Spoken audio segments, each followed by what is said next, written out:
So recent ಆಗಿ ದಾವಣಗೆರೆಯಲ್ಲಿ ನಡೆದಿರೋ ಘಟನೆ ಇದು. ಒಂದು ಹೆಣ್ಮಗಳನ್ನ ಒಂದಷ್ಟು ಜನ ಗ್ಯಾಂಗ್ ರೇಪ್ ಮಾಡಿದ್ದಾರೆ. ಇಡೀ ರಾಜ್ಯ ಭಯ ಪಡೋ ವಿಷಯ ಅಂತ ನ್ಯೂಸ್ನವ್ರು ಹೇಳ್ತಾ ಇದ್ದಾರೆ. ನನ್ನ ಪ್ರಕಾರ ಇಡೀ ರಾಜ್ಯ ಭಯ ಪಡೋ ಅವಶ್ಯಕತೆ ಇಲ್ಲ. ಅವ್ರುಗಳು ಭಯ ಪಡಬೇಕು. ಕೆಲಸ ಮಾಡಿರೋಂಥ ಕಚಡ ನನ್ನ ಮಕ್ಕಳು.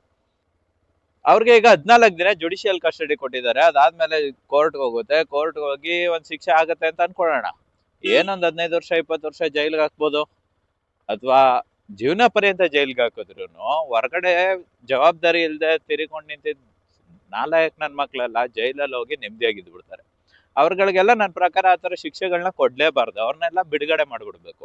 ಆದ್ರೆ ಬಿಡುಗಡೆ ಮಾಡಕ್ ಮುಂಚೆ ನನ್ನ ಮಕ್ಳಿಗೆಲ್ಲ ನರ ಕಟ್ ಮಾಡ್ಬಿಟ್ಟು ಬಿಡುಗಡೆ ಮಾಡ್ಬೇಕು.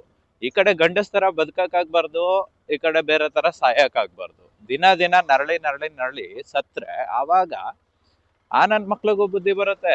ಆ ತರ ಕೆಲಸ ಮಾಡೋ ನನ್ ಮಕ್ಳಿಗೆಲ್ಲ ಭಯ ಇರುತ್ತೆ. ನಮ್ ಸರ್ಕಾರ ಯಾವಾಗ ಈ ತರ ಮಾಡುತ್ತೆ ಅವಾಗ ನಮ್ ದೇಶ ಸೇಫ್ ಆಗಿರುತ್ತೆ. ನಾವು ಶಿಕ್ಷೆಗಳನ್ನ ಕೊಡ್ತಾ ಇದೀವಿ, ಅದನ್ನ ಸ್ವಲ್ಪ ಹಾರ್ಡ್ ಆಗಿ ಕೊಡ್ಬೇಕು. ಅದ ಶಿಕ್ಷೆ ನೋಡಿದ್ರೆ ಇನ್ನೊಬ್ರಿಗೆ ಆ ತಪ್ಪನ ಮಾಡೋದಕ್ಕೆ ಭಯ ಪಡೋ ತರ ಶಿಕ್ಷೆಗಳಿರ್ಬೇಕು.